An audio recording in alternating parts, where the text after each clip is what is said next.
Today I'm going to show something which probably a lot of traditional blacksmiths would call a cheat, and to be fair, I would probably also call it a cheat, to make a stub end scroll. And so if you are a traditional blacksmith, I'm sorry, please don't give me too much hate for this, because I will be using a welder. Effectively what we do is, well, I'll show you, just that can wait, watch the video. So the usual way to make a snub end scroll is to come over the far edge of the anvil and isolate off a little section of material which you then forge into that little round piece on the end of the scroll. However, it sort of limits you to the size that you can create, as otherwise if you want to have a snub end which is larger than the actual cross-sectional area of the stock bar, then you have to put quite a hefty upset on. And on some of the snub end scrolls, like I'm remaking an old pair of gates at the moment, and they have a snub end which is nearly double the width of the actual cross-sectional area of the bar, if you understand what I'm saying.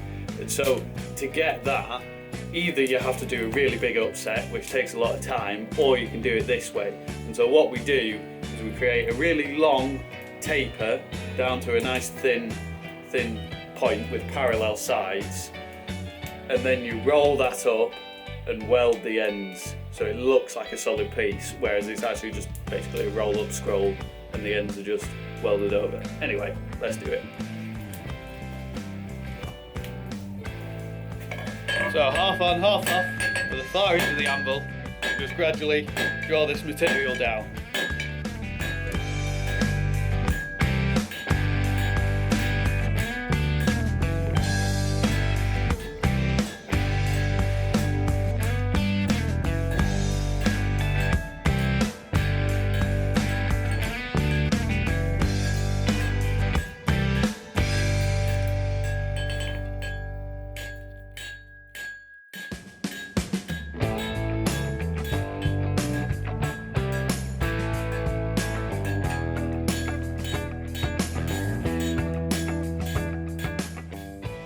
Now the taper's all done, we effectively just make a roll-up scroll.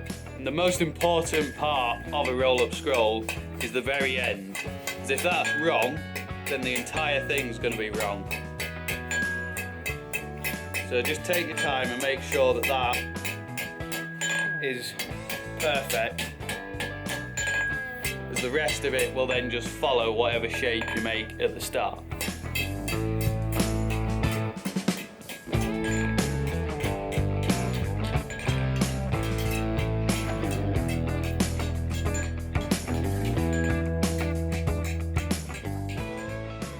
There's the roll-up scroll. What happens now is we weld it.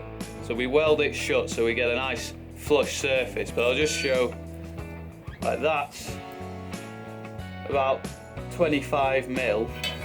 If we actually look at the bar's 12 mil. So yeah, that's the volume in that snub end is nearly double the width of the starting bar, which to get from this bar in the traditional way of isolating over the far edge, you have to do a hefty upset to get that amount of material in there. I mean, it is possible, but I would argue that it would take a longer time to do it. I've welded it off camera just because it's not very interesting for you, as you can't really see what I'm doing. This is going to go back in the forge now and go up to a forge welding heat, and we're just going to knock these sides down so they become a flush surface rather than have the ripples of the weld on.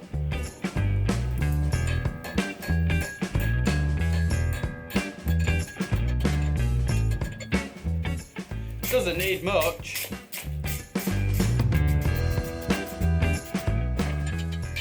I'll begin to scroll it up.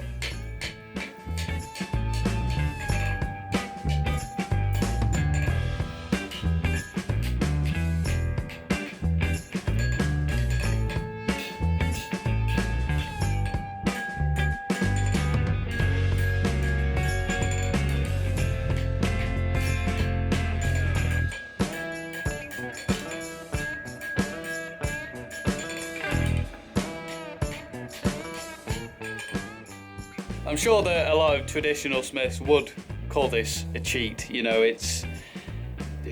it goes against a lot of, you know, because you are using a welder, so back in whenever it was, the 1600s, before then, they wouldn't have had a welder, and so they would have forged this by upsetting the material and isolating it over the far edge. However, I would say, personally, that would take me a longer amount of time to forge this scroll out in that way, and so to save time and therefore save money, because, you know, time is money, quite literally, you are then creating something which looks the same, and yet you've done it in a faster process. The only thing that would be slightly different about this scroll is just in the corner there, is you don't have it quite fading away as naturally, but you can come in with a chisel and just cut a little groove in there so it looks even more like an actual snub end scroll.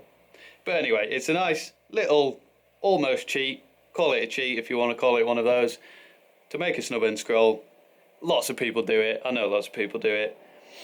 And anyway, thank you for watching the video. If you want to try it yourself in your own workshop, and I'll see you on the next one.